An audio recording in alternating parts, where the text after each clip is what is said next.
Greetings, Ranger fans, and welcome to another Database Rangers Power Reviews review. Once again, these are our weekly live streams where I'll be doing live commentary on classic episodes of Database Rangers Power Reviews over the course of 100 weeks as we work our way up to our 100th episode, hopefully coming in October of 2022. Welcome to those who are already in the chat. I see we've already got Jenny and Sheree. Good to see you both. And I'm sure that there are other people already filtering in, which is excellent. Always great to see you. Happy New Year, everyone. I hope everyone's had a happy first day of 2021. Fingers crossed. As you can see, I am still sporting my my new dad beard. MJ and I have had our hands full taking care of RJ. Now that we're sort of settling into our life here. It's been a full week with RJ here in the apartment, and we're still finding our way. Obviously, yesterday was the big New Year's Eve celebration with the release of episode 91 of Database Rangers Power Reviews, which was an excellent showcase for MJ, I'd say. They really did a great job with pulling triple duty as Mayo, Dr. K, and the newest character of K Alpha. So if you haven't checked that out, please by all means check it out after this. We've got obviously a lot more come down the pipeline this year. We've got, hopefully, fingers crossed, 5 episodes of Power Reviews planned for 2021, and I'm going to do my best to hit those goals. It's a challenge, but it's a challenge I think I might finally be up for. 91 came out shockingly smoothly, considering that we were caring for a newborn at the same time, and we are working on getting things done with 92 and 93, sort of simultaneously. I'm making arrangements. So hopefully I can get some filming for those done during this week so that they can go as smoothly as 91 did. I unfortunately hear RJ crying in the other room, but MJ's got it. It's part of being a new parent. So, the Doctor Who New Year's special is here. It has kicked off. Well, then I won't waste too much of your time then. I will say that I am planning for my usual year wrap up. Jake Says Hi video. I'll probably be releasing that tomorrow, since last night was obviously the new episode of Power Reviews. Tonight we're doing the live stream. Tomorrow I'll try and get that that Jake Says Hi vlog out with regards to the newest with what happened this past year. Obviously, very eventful year, both in the world in general and in my life in particular. And among the many things, we started doing these weekly live streams, and I've been enjoying them. I hope that you've been enjoying them. And I'm just checking to see if anybody has any questions from last week. But I think that mostly people were... Okay, sure is asking, when's the next Power Review? You haven't posted one since last year. I know, it's been since yesterday. But yes, I am planning for episode 92 as part of the February break from school. So I'm going to see how well I can hit that mark. But I am planning for episode 92 in February, and then episode 93 in April, and then episode 94 after the school year ends. So I'm trying to time these upcoming episodes to my school schedule. And I think that's going to work out okay. I'm hoping it will. Fingers crossed. A lot of crossing of fingers. So before we kick things off, I know that I sort of forgot to do this. I keep being inconsistent in terms of my timing, so I want to make sure to remember this time. Let's kick things off with our 3 non-controversial statements. These are statements that we should consider equally non-controversial in our world going into 2021. So, First up, say it with me, chat. Black lives matter. Number 2, say it with me, chat. Fascism is bad. And number 3, say it with me, chat. Superheroes are fun. These are 3 things that we should be able to consider non-controversial as we go into our new year of 2021 and work to make the world a better place. I will also give another shout out to the Georgia Senate runoff races. If you have the opportunity to volunteer to help out, whether it is through phoning, texting, or if you live in Georgia and you are able to vote, please do so. It is very important and very impactful. I know I went over all of this in our big 5-day across 2 weekend live stream back in November. It is still important. We're coming up on that deadline on Tuesday, I believe. So, with all that said, let's dive into episode 7 of Database Rangers Power Reviews, the review of episode 17 of Power Ranger Samurai, Broken Dreams. And let's go. Previously on Power Review. After a hint of brightness, this is one of the stronger episodes of Power Ranger Samurai. Darkness fell on the Power Rangers. And then here we can see that I've started. Halfway through the episode. Will Database Ranger be able to recover? I'll fix that little thing with the ad there. This was when I started to do the black and white in the recap, so it's nice seeing how these little things keep getting filtered in there. Sorry about my outburst last time. And this is one of my... This is probably one of our more controversial episodes, because I did go so wacky. What? The sedatives gag, I had so much fun with. I cannot convey how much fun this was to record. I know that at the time, people weren't necessarily on board with the gag, but it was a fun change up. It was something to make things a little different. And here the sedatives start kicking in. I do want to emphasize, I have never, ever in my life been on any sort of sedatives or drugs or anything like that. This is purely just me rolling off of common tropes from media. Last episode before the summer was this is not the best, but it did provide a promise of challenges ahead. I kept cracking up while editing this one because I kept making myself crack up. That is the question. And shockingly, this episode was a very quick write, the script for this episode. Broken Dreams. Oh no! Oh, the Rangers man. are fighting evil stationary Kendo armor men. And Jaden's opponent is invisible. They're training. Okay. Oh, This is cool. This is also when we started to really lean a bit more into Dr. K taking a more active role in the show, although in a very questionable sense in this particular regard. And Mia's there. But yeah, I wrote this like in an afternoon while like at a friend's house for a party, because I had the stroke of inspiration as I was writing it that I wanted to lean into the sort of dream sequence aspect of it. In the netherworld, And it felt like a good way to make the review a little bit different and a little bit more creative. And it meant that when writing it, it was complete stream of consciousness. I just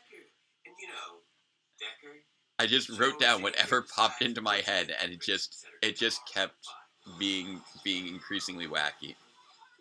And then this line. Whoa. I think there was another flashback. It's like this episode is like playing with our sense of time or something. Oh man. Is today yesterday?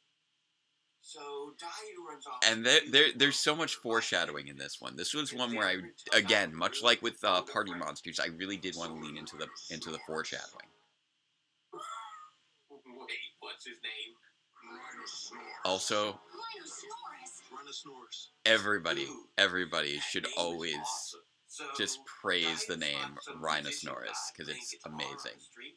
And figures that his musical essence is the perfect thing to fix her cello. But I knew a chick that played guitar once, she was awesome. And then she flew away. And now, as much as it feels like complete nonsense because you have no context for it, now we know, 80 episodes later, that he's talking about Cassie. Cassie, the chick who played guitar and then flew away. And even before that, when I said, is today yesterday, I'm leaning heavily into the temporal distortions aspect that would be popping in later. Just all these little, teasers. And Daiyu runs away with the hippie, and Mia chases after Daiyu, and Emily chases after Mia, and Antonio shows up too, but he's not morphed like everybody else, which doesn't make a whole lot of sense. So he decides to take it back. What? Right. So, apparently the monster is trapping people in a world, which makes this was also one where I wanted to mess around with the format of the show. I wanted to be clear that it wasn't just going to be the same thing every episode. I was going to change it up. I was going to find different ways to make... So G explains the plot using his picture book. It turns out that all apparently it's very nice inside the hippie. Their fantasies in the dream world until the nylon eats them up and makes nap time. But Jaden uses all his symbol power to reopen the hole in Antonio, so Mike and Kevin can jump their dreams and stop. There's so many weird things that I'm describing as I go through this one. Awesome. Mike and Kevin fall into a world between. And it's funny because people at the time accused me of not having anything meaningful to say about this episode, and that's why I went so wacky on it. With all the umbrellas. And then there's just weird little stare off. It seems pretty normal. And just like normal, Antonio is wearing a spiffy suit and winning a Also, trophy for Kevin, what is your life that you think this is normal? And his horse is amazing. I bet it tastes like raisin. And there's me referencing a classic Flash animation for no particular reason. Really tasty to the nylon. But before he can satisfy his crazy cravings, Mike and Kevin take him down and morph into action. This was one of the better episodes of Samurai, I will admit. Right. And he decides to take them out Looney Tunes style. But Mike figures out that he can be both John Travolta and David Beckham at the same time and gives the Dream Lord Nylon a taste of his own medicine. During all this... But obviously I had plenty of things to say about this episode. I had plenty of jokes to make about this episode. This was just the format that I chose to engage with. She's not alone. But I did want to try and make sure that that Power Reviews didn't become too formulaic. Now, normally I would joke about how Decker looks far more maniacally evil here than he ever did in the real world, but I'm going to be serious for a moment. Can I be serious? I was so just hungry for scenery throughout this whole episode. I just keep it's just like, ooh, is that some scenery? Oh, yeah, that. Oh, that scenery. Oh, it's delicious. And then I tried my best to play this one seriously because it is a genuinely stirring scene, even though the characters are underdeveloped. It is a very good scene, and one of the best things that Samurai did. Ironically, out of sort of an attempt to remove some of the darker elements of Shinkanger, they ended up making things far more tragic. with this scene. They're outside now. Decker lying in his bride's arms, laboring for breath. Oof. She cries for help, and his answer, I can save Also, yeah. for a price. Simply trade your There, humanity. Samurai just exists in just its own little universe in so many regards. Because these are all things where you don't quite know what time period this is, what the context is, Decker survives, but as a half-Nile. but also that little. But there's a lot of. This is a very well shot scene, especially for something that wasn't from the Sentai, which is genuinely surprising. Allowing herself to be engulfed by the flames of her broken life. Like that is. And then Sorry, it's just so sad. and then I have to follow it up with a Linda Richmond, with a Mike Myers Linda Richmond's Saturday Night Live bit. Talk amongst Yourselves. I'll give you a topic. Yeah. Die is neither a die nor you. Discuss. Gotta keep with those up to date pop culture references from the early '90s with Saturday Night Live for whatever reason. Sleepy people wake up, including Antonio, and I think Jaden too, who looks like he nodded off while finding a little inner peace of his own. They were trapped in the dream world. I don't know why. I think That seemed really profound. and I think it was actually Jaden's face in that shot that inspired me to go so wacky for this episode. I decided to lean into that. Wow. He's so sparkly. He is very sparkly. And it's Zord time. And good old B-52's Rock Lobster.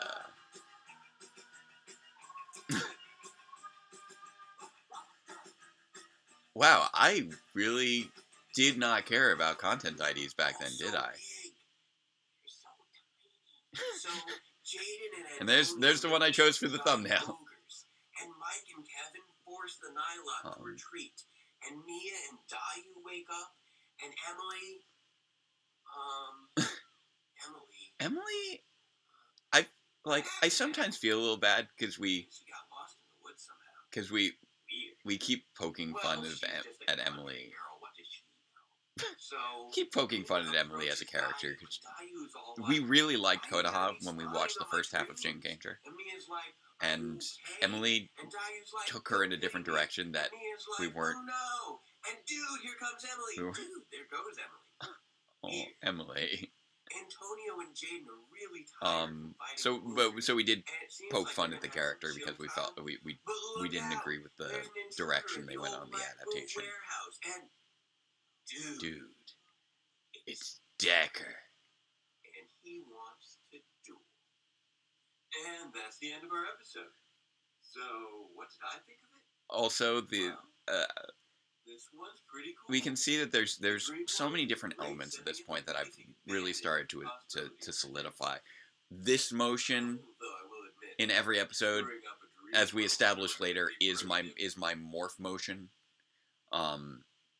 And that was something I decided fairly early on. Enhances not only the comedic scenes, but the dramatic ones. And as much as Samurai had a lot of issues, this was something of a standout episode for it. And although I do feel as though the Chiplin seasons have been superior to the Jonathan Zakor seasons on pretty much every level, we haven't really had an episode like that. We haven't really had the show go into those dark places in the past 6 years. Not like this. Seriously, you should check out some of the stuff Reboot managed to write in Binary. Totally inappropriate. That is genuinely true. What was I talking about? The creators of Reboot did sneak in some very explicit messages to broadcast standards and practices So using that's binary. downsides. It would be that I The can't see the no eye contact gag from the first episode. Oh, cool. I mean, I could nitpick on this one and talk about things like Emily's lame disappearing act. Samurai, I'm still not getting any I real could see closure on Samurai loose being ends considered from better the than last Ninja few Steel. They episodes. do both have Even things different that bother me problems. boxed in, like Um, the incomplete black box, or allowing the Nihilok monster to the, the, escape, or it's ending on another it's giant interesting movie how are all almost really every big season of Power areas. Rangers has some very different One, problems. Antonio's knocked out, so he's incapacitated. Samurai The Rhino was takes his sort of a raps with rough Razor's season to hand come back power. on for a lot of reasons. 4, the movers are only being used in another attempt to take out Jake, which is totally My numbering scheme is, of course, totally out of whack. And yeah, I do feel like this is a step in the right direction. This one That's what this leaned episode heavily is. on Step in the right direction. translating the Good Sentai. mix of The fun, next one drama, action, and was a little just bit really of rushed personality. through a lot of Makes me hopeful things. for what the second half of the season There were a brings. lot. There have been a lot of Who flaws knows with what sort of with crazy each season that we've storylines they had, have coming up next. for very Speaking of different which, reasons. what is the next episode? The ultimate duel. Sweet. And then It's the season finale. What? and that again, reinforcing that I either end on farewell Ranger fans and let the power protect you, or on the what? Oh, can't go into Ultimate Duel quite yet. We have to save that one for next week. 1B4.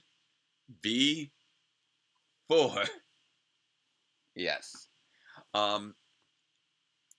So all these years later, it's still just such a fun review and a genuinely rather good episode. It was definitely Samurai definitely had a tricky job following up RPM after a year-long break from new episodes, where we had so much originality with RPM and then such the complete opposite with Samurai. And most of the time, they didn't do a very good job coming up with things to replace what they didn't want to adapt. But this is one of the very rare occasions where they found something that they could change that made the series more compelling.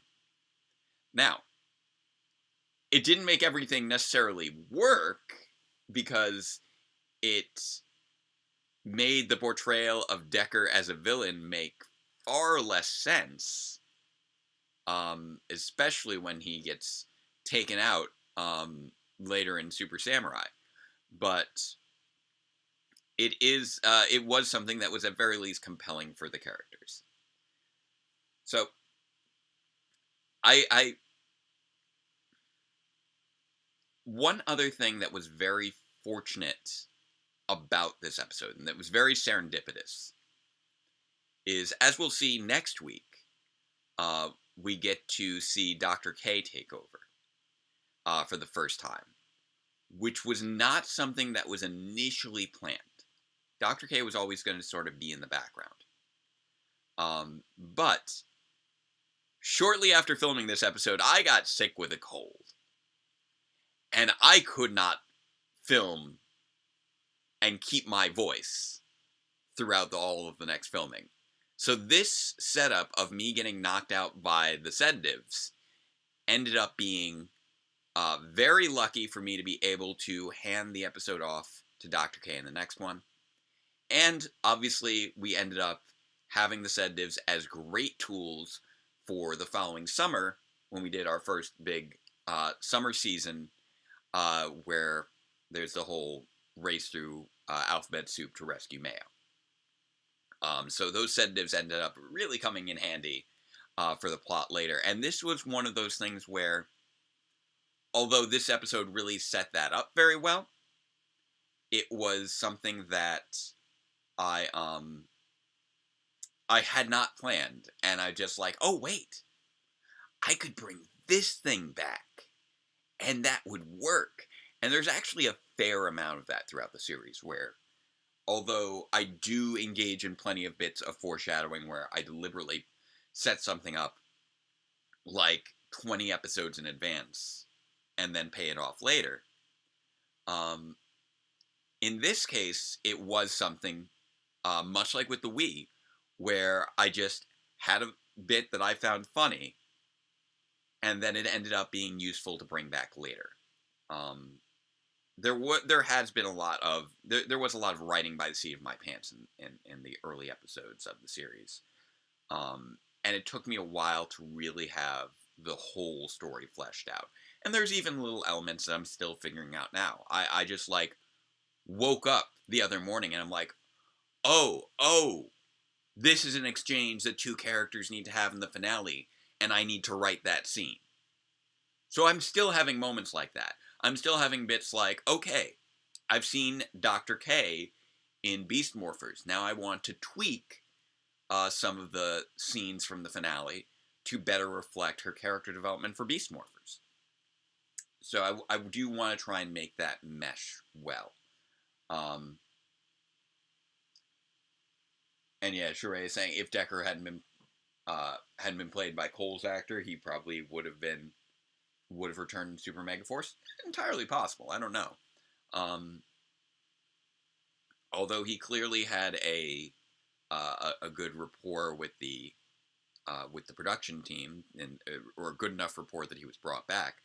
I don't know if I would say that he was often considered a fan favorite who would have been invited back for that anniversary.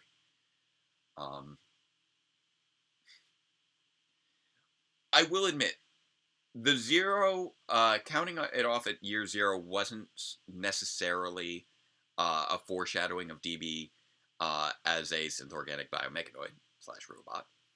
It was more so that I wanted to have a clear 3-part story, and I wanted to treat this as a pilot season. So year 0 is sort of intended as sort of a trial run. The first episode was a pilot to see if there was an audience for it, and I found out that there was, which was great. And this first handful of episodes was, again, just sort of testing the waters to see, all right, can I do this, and can I sustain an audience doing this? The first 8 episodes was really to see, getting to the exchange with Dr. K that we'll talk about next week. And then I wanted to see, okay, can I make it to 12 episodes, get to, a nice full pilot season? And if I can do that within that, length of time, I'm going to go for it and do the 40 episodes in 1 year. Because I really wanted to do that 40 episode marker, because I always thought of 40 episodes as being the number of episodes for so many Power Ranger seasons. For 4 Power Ranger seasons, which obviously doesn't take up a huge chunk of the series anymore. But it felt like the standard. It felt like a good number, and I wanted to try and see, could I do 40 episodes in a year? And this was me sort of stretching my legs to see if I'd be prepared to do that. And I ended up pulling it off, just by the skin of my teeth. And I'm still very proud of the work we did in these early episodes. So I don't know if anyone has any other questions before we sign off for this week. But once again, if you have the opportunity to volunteer for Georgia, please do so. You can just search Georgia Senate runoff races, phone bank or text bank.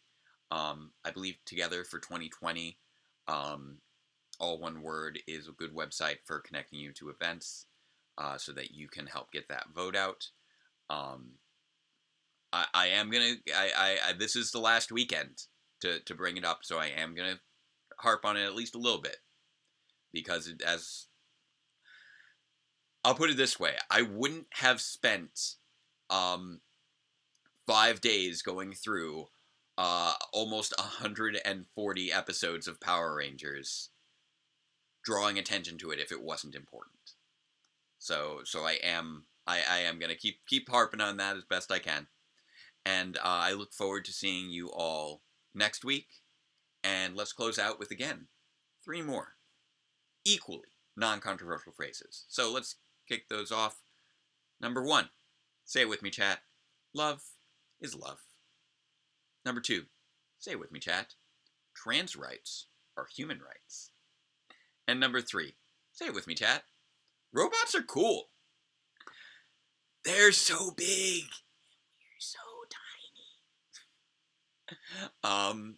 And we'll look forward to some more of Database Ranger's sedative ramblings and foreshadowings of events to come next week. But until then, farewell, Ranger fans, and let the power protect you.